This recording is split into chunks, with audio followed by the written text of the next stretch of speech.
వాడేంద్ర చెప్రిగాళ్ళ చేస్తున్నాడు. ఇలా హెయిర్ ఇట్లా పైకి వేసుకుని రంగులు రంగులు వేసుకుని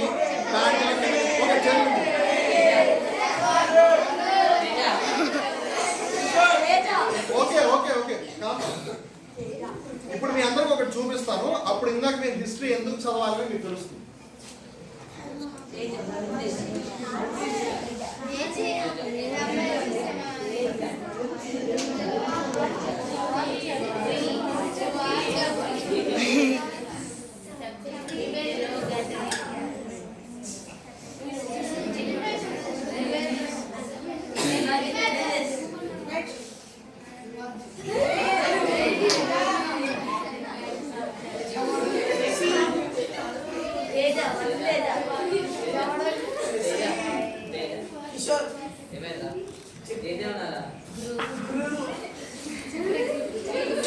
ఓకే ఓకే సార్ ఉండండి.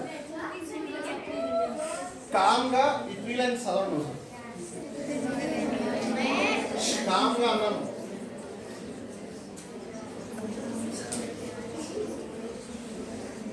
సార్ ఎవరికైతే కనిపించలేదు వాళ్ళ కోసం చదువుతాను. This is the name of a lower caste group. Lower caste group in central and south India, అంటే మన దగ్గర కూడా, whose traditional caste occupation was mending roofs. Cardozo and Wagle 2023 అనే ఒక రిపోర్ట్ లో దాన్ని మెన్షన్ చేశారు. Chepri therefore has affirmatives with words like chamar, bhangi, dom etc, which are all names of lower caste groups. So అది యాక్చువల్గా ఒక booth కాదు, ఒక గ్రూప్ ఆఫ్ పీపుల్ కొన్న పేరుని ఒక బూత్ చేసేసారు. సో మీరు టెక్నికల్గా ఎవరైనా చెప్రి చెప్రి అని పిలుస్తున్నారు అని అంటే ఆ గ్రూప్ ఆఫ్ పీపుల్ని మీరు ఎక్కిరిస్తున్నట్టు లెక్క. ఇది ఒక్కటి ఎగ్జాంపుల్ కాదు. నార్త్ ఇండియాలో ఈ భంగి అనే పేరు ఒక బూత్ లాగా యూజ్ చేస్తారు, తిడతారు జనాన్ని భంగి అని. భంగి అనేది ఒక గ్రూప్ ఆఫ్ పీపుల్. ఇప్పుడు మనకి మామూలుగా అరే వాళ్ళందరూ రెడ్డి వాళ్ళురా, వాళ్ళందరూ చౌదరీస్ రా, వాళ్ళందరూ బ్రాహ్మిన్స్ రా, వాళ్ళందరూ నాయుడుస్ అని చెప్తారా? అట్లా కొంతమందిని వాళ్ళని పిలవడమే చెప్రి అని పిలుస్తారు. వాళ్ళు ఆ క్లాన్ వీళ్ళందరినీ కలిపి. అలానే చమార్, చమార్ ఒక గ్రూప్, ఒక లోవర్ క్యాస్ట్ గ్రూప్ ఉంది. వాళ్ళందరూ చెప్పులు తోళ్ళు అవన్నీ కుట్టుకుంటూ ఉంటారు, చెప్పులు కాబ్లర్స్ కమ్యూనిటీ వాళ్ళందరూ. సో ఒకప్పుడు ఈ క్యాస్ట్ అని ఏదైతే ఉందో అది ఆక్యుపేషన్ బేసిస్ మీద ఉండేది. వాళ్ళు ఏం పని చేసేవాళ్ళు అనే దాని బేసిస్ మీద వాళ్ళని పిలిచేవాడు. సో కంసాలి అంటే ఎవరు? కంసాలి బ్లాక్ స్మిత్, గోల్డ్ స్మిత్.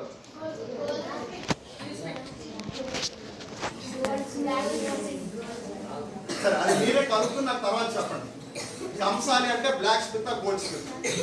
ఓకేనా? వడ్రంగి అంటే చేస్తున్నాను. నేను ఓన్లీ సాయిరామ్ అనే పేరే చెప్పాను, కానీ మీరు అందరూ సాయిరామ్ సాయిరామ్ అని ఏదైతే ఇన్స్టాగ్రామ్లో సోషల్ మీడియాలో వైరల్ అవుతుందో ఆ పేరుతో తన్ని ఎంతలా టీజ్ చేస్తాను మీకు ఎవరికి అర్థం కావట్లేదు.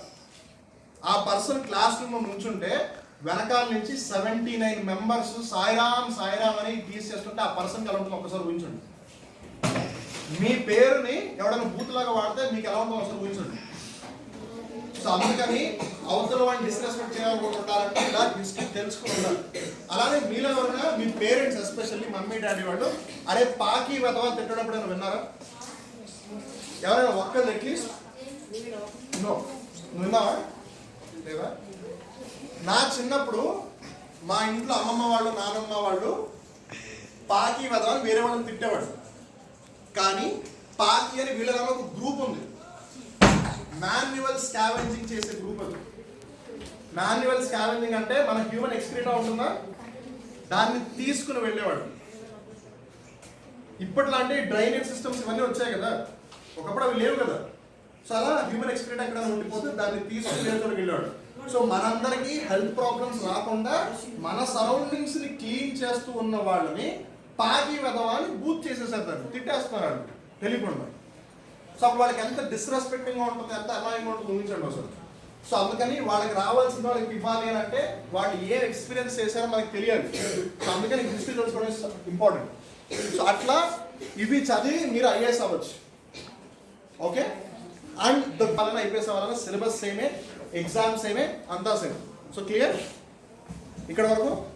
సీరియస్ అయిపోయిందా బాగా డిస్కషన్? ఇంట్రెస్టింగ్గా ఉందా? ఓకే. ఏమో కొంతమంది డల్ ఫేసెస్ పెడితే నాకు డౌట్ వస్తుంది అందుకని. Anyways, so IAS IPS clear కదా. నెక్స్ట్ థింగ్, మీలో చాలా మంది ఇంకా ఎక్కువ చెప్పింది ఇస్ డాక్టర్, కరెక్ట్? సరే, who can become a doctor?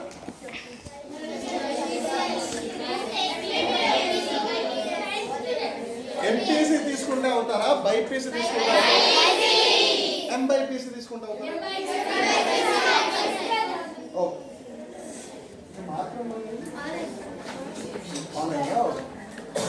ఎవరెవరైతే డాక్టర్ అవ్వాలి అని ఆల్రెడీ డిసైడ్ అయిపోయారో make sure 10th Tarepalli Radhakrishnan ఆయన ఎంబీబీఎస్ డాక్టరా? కాదు. సో ఆయన కూడా చాలా ఆస్పెక్ట్స్ లో పిహెచ్డీ చేస్తూ వచ్చింది. అట్లా ఎయిదర్ మీరు పిహెచ్డీ చేస్తే డాక్టరేట్ ఇచ్చి మీ పేరుకి ముందు డాక్టర్ అని పెడతారు, కానీ మీరు పేషెంట్స్ని ట్రీట్ చేయలేరు. మీరు ట్రీట్మెంట్ ఇచ్చే డాక్టర్ ఒకవేళ అవ్వాలి అని అంటే కనుక మీరు మ్యాక్సిమం అనట్లేదు, keep that thing in mind. ఎందుకంటే కొన్ని కాలేజెస్ కొన్ని యూనివర్సిటీస్ మీరు పాస్ అయినా సరే, but if at all your percentage is less than 50%, వాళ్ళు మీకు సీట్ ఇవ్వరు చదవడానికి. మీరు పాస్ అయినా సరే మినిమం మాకు 60% కావాలి, మినిమం 50% కావాలని చెప్పేస్తారు. సో అట్లా మీరు 12 days అవ్వచ్చా? Correct. Bachelors of medicine, bachelor of surgery అంటే ఇది ఒక బ్యాచులర్స్ డిగ్రీ. సో ఐఏఎస్ కి ఏదైనా ఒక బ్యాచులర్ డిగ్రీ ఉంటే సరిపోతుంది. It can be BTech, bachelor of technology. It can be BInj అంటే బ్యాచులర్ ఆఫ్ ఇంజనీరింగ్.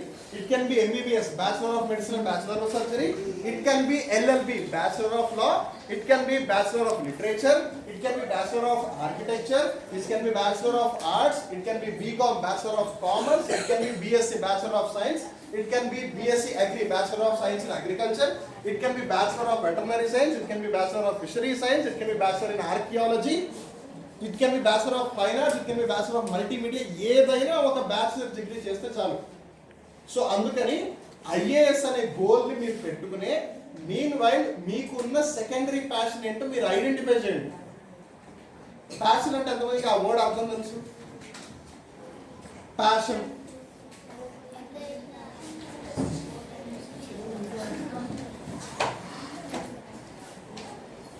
నువ్వు చెప్పు. ప్యాషన్ అంటే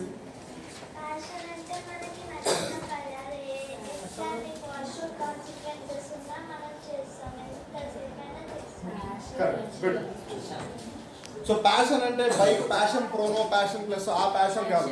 బేసిక్గా ప్యాషన్ అంటే తను చెప్పినట్టు అవతల వాడు మిమ్మల్ని చూస్తున్నాడా, whether the other person is liking what you are doing, అవన్నీ పక్కన పెట్టేసి మీ పని మీరు చేసుకుంటూ వెళ్ళిపోవడం. మీలో ఎంతమందికి ఈ పర్సన్ తెలుసు? మీరు డిసెంబర్ రోజు నేను ఎగ్జాంపుల్ చెప్పాను, మీరు ఎంతమంది గుర్తుంది? సరే, కొంతమంది మేబీ గుర్తుండకపోవచ్చు. జస్ట్ కొంచెం షార్ట్గా చెప్తున్నా. విరాట్ కోహ్లీ 2010 నుంచి ఇంటర్నేషనల్ క్రికెట్ ఆడుతున్నాడు, అంటే ఇండియా తరఫున ఆడుతున్నాడు క్రికెట్ 2010 నుంచి. ఇప్పటికీ ఇంకా ఆడుతూనే ఉన్నాడు till now. ఓకే, కానీ 2016లో ఆ పర్టికులర్ ఇయర్ లో విరాట్ కోహ్లీ చాలా ఫెంటాస్టిక్, అసలు టాప్ లెవెల్ ఎవడో ఆడేంత గొప్పగా ఆడేశాడు. ఐపీఎల్ లో ఒకటే ఇయర్ లో 4 centuries, 973. ఆ రికార్డ్ ఇప్పటికి ఎవరు బ్రేక్ చేయలేరు. అలా 2016లో విరాట్ కోహ్లీ తన పీక్ ఆఫ్ ద ఫామ్ లో ఉన్నాడు అనమాట. ఇంక ఇలాంటి సారి మళ్ళీ ఇంకోసారి ఆడతాడో లేదో అన్నట్టుగా. టచ్ చేస్తే ఒక 4 years తర్వాత 2020 నుంచి 2023, లేదు ప్రిసైజ్లీ చెప్పాలంటే 2022 వరకు, 2020, 2021, 2022 ఈ 3 years ఒక్క సెంచరీ కూడా కొట్టలేదు. ఒకటి, నాట్ ఈవెన్ 1. కానీ తర్వాత మళ్ళీ కట్ చేస్తే రీసెంట్ గా మన 2025 నవంబర్లో 3 days గ్యాప్ లో 2 centuries కొట్టేశాడు వరుసగా కన్సెక్యూటివ్. 3 years లో కొట్టలేని ఒక సెంచరీ 2016 లోనేమో 15 matches లోపల కొట్టాడు సౌత్ ఆఫ్రికా. 2025 లోనేమో 3 days గ్యాప్ లో 2 centuries కొట్టేశాడు. ఇక్కడ మీరు అబ్జర్వ్ చేయాల్సింది ఏంటంటే సెంచరీస్ కాదు, తను స్టార్ట్ చేసినప్పుడు ఏం చేశాడో, మధ్యలో సిచ్యువేషన్ బాగాలేకపోయినా, సిచ్యువేషన్ చాలా బాగున్నా, తనకి కప్పులు వచ్చినా రాకపోయినా స్టిల్ తను అదే క్రికెట్ ఆడుతూ ఉన్నాడు. He never left it. ఇది దీనికన్నా ఇంకా బెటర్ ఎగ్జాంపుల్ ఇస్తాను విరాట్ కోహ్లీకి సంబంధించి. when he was around some 12-13 years, Virat కోహ్లీకి 12-13 years ఉన్నప్పుడు వాళ్ళ ఫాదర్ చనిపోయాడు. ఓకే, వాళ్ళ ఫాదర్ చనిపోయిన రోజు తను ఒక రంజీ రంజీ అనేది ఒక కప్పు పేరు. ఓకే, రంజీ ట్రోఫీ అని క్రికెట్ లో ఒక టోర్నమెంట్ ఉందన్నమాట. రంజీ అనేది ఒక పర్సన్ పేరు, ఆ పర్సన్ పేరు కప్పుకు పెట్టారు ట్రోఫీ. సో ఆ రంజీ ట్రోఫీలో తను ఢిల్లీకి ఆడేవాడు అన్నమాట విరాట్ కోహ్లీ. సో తన టీంలో ఆడుతూ అరౌండ్ 40 రన్స్ అతను స్కోర్ చేశాడు. ఆ రోజు ఈవినింగ్ మీ ఫాదర్ చనిపోయారన్న న్యూస్ వచ్చింది తనకి. కానీ నెక్స్ట్ డే విరాట్ కోహ్లీ ఆడకపోతే తన టీం ఓడిపోతుంది, పక్కా ఓడిపోతుంది. వితౌట్ డౌట్ విరాట్ కోహ్లీ ఆడాలి ఖచ్చితంగా, లేదంటే ఓడిపోతుంది. తనకి తెలుసు ఆ విషయం. ఇంటికి వెళ్ళి ఆ రోజు ఈవినింగ్ వాళ్ళ ఫాదర్ని లాస్ట్ టైం ఒక్కసారి చూసి నెక్స్ట్ డే మార్నింగ్ మళ్ళీ వచ్చి 94 రన్స్ స్కోర్ చేసి వాళ్ళ టీంని ఓడిపోకుండా చేశాడు. ఫాదర్ పోయాడు అక్కడ, ఎవరో గర్ల్ ఫ్రెండ్ వదిలేయడము లేదు ఎగ్జామ్ ఫెయిల్ అవడమో కాదు, ఫాదర్ చనిపోతే ఆ బాధలో కూడా తను వచ్చి టీం కోసం ఆడాడు. అది ప్యాషన్ అంటే. మీ కాన్సిక్వెన్స్ ఏంటి? మీరు ఓడిపోతున్నారా, గెలుస్తున్నారా, కప్పులు కొడుతున్నారా, డబ్బులు వస్తున్నాయా? These are not the points. So మీరు అలా ఏ కెరీర్ పిక్ చేసినా, whichever career style you pick, it might be artist, it might be video editor or musician, it might be a computer science engineer or a mechanical engineer or a civil engineer or an army doctor or a stock market trader. ఏదైనా సరే make sure మీకు first and foremost passion ఉందా లేదా. లేదు simple words లో చెప్పాలి అంటే మీకు ఇంట్రెస్ట్ ఉందా లేదా అనేది చూడండి. మీరు ఆ ఇంట్రెస్ట్ ఎలా ఫైండ్ అవుట్ చేస్తారు అంటే keep talking to people. Different people తో మాట్లాడుతూ ఉండండి. డిఫరెంట్ థింగ్స్ గురించి తెలుసుకునే ప్రయత్నం చేయండి. ఫర్ ఎగ్జాంపుల్ ఇప్పుడు తను ఏదో స్టాక్ మార్కెట్ ట్రేడింగ్ అని అన్నాడో, నేను స్టాక్ మార్కెట్ ట్రేడింగ్ కూడా చేస్తాను, నేను కెరీర్ కౌన్సిలింగ్ కూడా ఇస్తాను, కాంపిటేటివ్ ఎగ్జామ్స్కి ప్రిపేర్ అయ్యే వాళ్ళకి టీచింగ్ కూడా చేస్తాను. నేను హెచ్డిఎఫ్సి లైఫ్ ద్వారా చాలా మందికి ఇన్సూరెన్స్ ఫైనాన్షియల్ అడ్వైజర్గా కూడా వర్క్ చేస్తున్నాను. అట్ ద సేమ్ టైం నేను ఎన్జిఓస్కి వాలంటీర్షిప్ కూడా చేస్తున్నాను. మీరు అనొచ్చు ఇవన్నీ మీకు జాబ్సా, లేదు ఇవన్నీ మీ హాబీసా, లేదా ప్యాషనా అని. ఇవన్నీ నా ప్యాషన్, ఇది నా జాబ్ కాదు. నా జాబ్ ఏంటి? Kalinga institute of industrial technology అని ఒడిశాలో ఒక యూనివర్సిటీ ఉంది, వాళ్ళకి నేను అవుట్ రీచ్ కోఆర్డినేటర్గా వర్క్ చేస్తున్నాను. అది నా జాబ్. నా కెరీర్ ఏంటి? పీపుల్తో మీట్ అవ్వడం, పీపుల్తో వాళ్ళకి ఏదైనా హెల్ప్ చేయగలిగితే చేయడం, ఏదో ఒక యాక్టివిటీ పీపుల్తో కలిసి ఒక కలవచ్చు. లైక్ ఎవరో నేను బిజినెస్ మన్ అవుతా అన్నారు. బిజినెస్ మన్ ఎలా అవ్వగలరు? Only 2 ways. ఉన్న ఐడియాని కాపీ కొట్టడం, లేదు ఒక ప్రాబ్లంకి కొత్త సొల్యూషన్ తీసుకురావడం. ఇప్పుడు మీలో ఎంతమందికి స్విగ్గీ, జొమాటో తెలుసు? స్విగ్గీ, జొమాటో, బ్లింకిట్, జెప్టో, బిగ్ బాస్కెట్ అందరూ తెలుసు. ఇది ఎప్పటి నుంచి ఉన్నాయి? రీసెంట్ ఒక లాస్ట్ 10-12 years నుంచి ఉన్నాయి, పోనీ 15 years. 2000 కన్నా ముందైతే లేవుగా. ఎందుకు? అప్పుడు నెంబర్ 1 టెక్నాలజీ లేదు, బట్ నెంబర్ 2 జనాలకి బతకం లేదు. ఇప్పుడు మీరు ఒక రెస్టారెంట్కి వెళ్ళి ఫుడ్ తినాలి అన్నా మీకు బతకం ఉంటుంది కాబట్టి, లేజినెస్ ఉంటుంది కాబట్టి, నేను ఎందుకు వెళ్ళాలి? ఫుడ్డే నా దగ్గరికి రావచ్చు కదా. సో అందుకే స్విగ్గీ, జొమాటో వచ్చేసింది. సేమ్ నేను ఒక బస్ స్టాండ్కి వెళ్ళాలి అని అంటే నేనే బస్ స్టాండ్కి వెళ్ళి బస్ ఎందుకు ఎక్కాలి? ఈ లోపల ఎవడో ఒకటి వచ్చి నన్నే పిక్ చేసుకుని వెళ్ళచ్చు కదా. ఊబర్, ఓలా, ర్యాపిడో అలానే వచ్చింది. కానీ వీటన్నిటిలో కూడా ముందు వచ్చింది ఊబర్. ఓలా ఊబర్ని కాపీ కొట్టింది, ర్యాపిడో ఊబర్ ఓలాని కాపీ కొట్టింది. కానీ ఈ మూడింటిలో ఇప్పుడు ఎవరు సక్సెస్ఫుల్ అంటే ర్యాపిడో. సో ఎలా? అది మీరు బిజినెస్ ఎలా చేస్తున్నారు అనే దాన్ని బట్టి ఉంటుంది. But end of the day business చేయడం అంటే ఆల్రెడీ ఉన్న బిజినెస్ని కాపీ అయినా చేసి సేమ్ టు సేమ్ డిక్టో చేయాలి. లేదు ఆ ఉన్న బిజినెస్ని కొంచెం ఏదైనా కొత్త వేస్తే క్రియేటివ్గా ఆలోచించి కొంచెం కొత్తగానే చేయాలి. లైక్ ర్యాపిడో ఎలా అయితే ఊబర్, ఓలా సేమ్ బిజినెస్ చేసినా కొంచెం డిఫరెంట్గా చేశారో, ఆరెల్స్ ఒక కొత్త ప్రాబ్లంకి కొత్త సొల్యూషన్ తీసుకురావాలి. లైక్ ఫర్ ఎగ్జాంపుల్ ఈ ఫుడ్ డెలివరీ యాప్స్ కానీ, లేదు ఈ ట్రాన్స్పోర్టేషన్ ప్రాబ్లమ్స్కి సొల్యూషన్ ఇవ్వడం. సో ఇలా మీరు బిజినెస్ చేయొచ్చు. నౌ ఇప్పుడు డాక్టర్ ఎలా అవ్వగలరని ఐడియా వచ్చింది కదా. సో ఆ ఎంబీబీఎస్ ఫినిష్ చేస్తే మీరు ఒక జనరల్ డాక్టర్ అయినట్టు, స్పెషలిస్ట్ డాక్టర్ అయినట్టు కాదు. You are not considered as a specialist doctor. Now who can be considered as a specialist? PhD అవసరం లేదు, దాని తర్వాత మాస్టర్స్ కూడా ఇంకోటి ఉంది మధ్యలో. సో ఆ మాస్టర్స్ మీరు ఒకవేళ న్యూరాలజీ చేస్తే అప్పుడు మిమ్మల్ని న్యూరాలజీ స్పెషలిస్ట్ కింద కన్సిడర్ చేస్తారు. మీరు నెఫ్రాలజీ మీద చేస్తే కిడ్నీస్ వాటి మీద స్పెషలిస్ట్గా కన్సిడర్ చేస్తారు. హార్ట్ మీద చేస్తే కార్డియాలజిస్ట్ అవుతారు. అందుకే చాలామంది ఎంబీబీఎస్ చేసిన వాళ్ళందరినీ కూడా జనరల్ డాక్టర్ కింద కన్సిడర్ చేస్తారు. కాబట్టి డాక్టర్స్ అందరూ ఎంతసేపు నేను స్పెషలైజేషన్ చేయాలి అనుకుంటున్నాను, ఎంఎస్, ఎండి చేస్తారు. కొంతమంది మాస్టర్ ఆఫ్ డాక్టర్ అంటారు, కొంతమంది మాస్టర్ ఆఫ్ సర్జరీ అంటారు. సో అందుకని ఎంఎస్, ఎండి చేయాలనుకుంటున్నాను అలా చెప్తారు. సో డాక్టర్ వరకు క్లియరా? మీ ఉందా? Seventh class.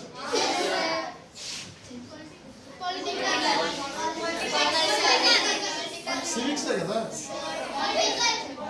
అదే కదా. సో సివిక్స్ అన్నా పొలిటికల్ సైన్స్ అన్నా పాలిటీ అని అన్నా ఒకటే. నేను పోలీస్ అనట్లేదు, పాలిటీ అంటున్నాను. పొలిటికల్ సైన్స్ అన్నా పాలిటీ అన్నా సివిక్స్ అన్నా ఒకటే. సివిక్స్ అని సింపుల్ లాంగ్వేజ్ లో అంటారు, పొలిటికల్ సైన్స్ అని కానీ పాలిటీ అని కానీ కొంచెం హై లెవెల్ అంటారు అంతే. మార్నింగ్ ఎవరైనా పొలిటీషియన్ అవుతా అన్నారు. సో ఎస్పెషల్లీ నీకు, ఎస్పెషల్లీ ఎందుకంటే కన్సిడర్ నువ్వు పొలిటీషియన్ అవుతా అంత స్ట్రాంగ్ గా చెప్పావు కాబట్టి. కూర్చో కూర్చో. జనవరి, జనవరి ఏ సీజన్ లోకి వస్తుంది? వింటర్. అంటే వింటర్ లో వర్షాలు పడతాయి? No. But what if I say ఇప్పుడు వైట్ విండ్స్ అని ఏవైతే రిట్రీటింగ్ మాన్సూన్ అని పిలుస్తారో ఆ విండ్స్ వల్ల నవంబర్, డిసెంబర్, జనవరిలో ఆంధ్రప్రదేశ్, తమిళనాడులో వర్షాలు పడతాయి. ఇంకెక్కడ ఇండియాలో వేరే చోట పడదు. సో అది జాగ్రఫీలో మీకు తెలుసుకోవడం వల్ల మీకు వచ్చే లాభం ఏంటి? మీరు ఇప్పుడు తెలుసుకుంటారు కదా, తెలుస్తుంది కదా నవంబర్, డిసెంబర్, జనవరిలో వర్షాలు పడతాయి. దానివల్ల మీరు ఐఏఎస్ అయితే ఏమొస్తుంది మీకు?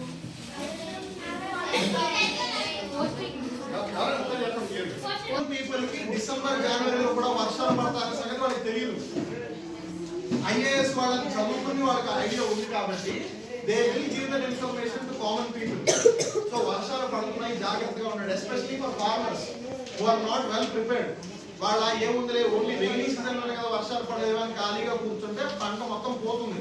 The entire crop will be vanish. తెలంగాణలో విమెన్ కి బస్ లో ఫ్రీ ట్రాన్స్పోర్టేషన్ ఫెసిలిటీ ఉంది, అందరికీ తెలుసు కదా. ఇప్పుడు అలా చేయడం వల్ల గవర్నమెంట్ కి ప్రాఫిట్ లాస్. సో మరి అప్పుడు ఆ లాస్ ఎక్కడి నుంచి ఎక్కడ కాంపెన్సేట్ చేయాలి కదా. సో అప్పుడు మన దగ్గర నుంచి ట్యాక్స్ ఎక్కువ వసూలు చేస్తాం. సరే మన దగ్గర నుంచి ట్యాక్సెస్ పెంచట్లేదు అని అనుకుందాం, అప్పుడు ఏంటి పరిస్థితి? ఆ లాస్ లాస్ లాస్ అలా వెళ్తూనే ఉంటుంది ఇంకా ముందుకి. సో మీకు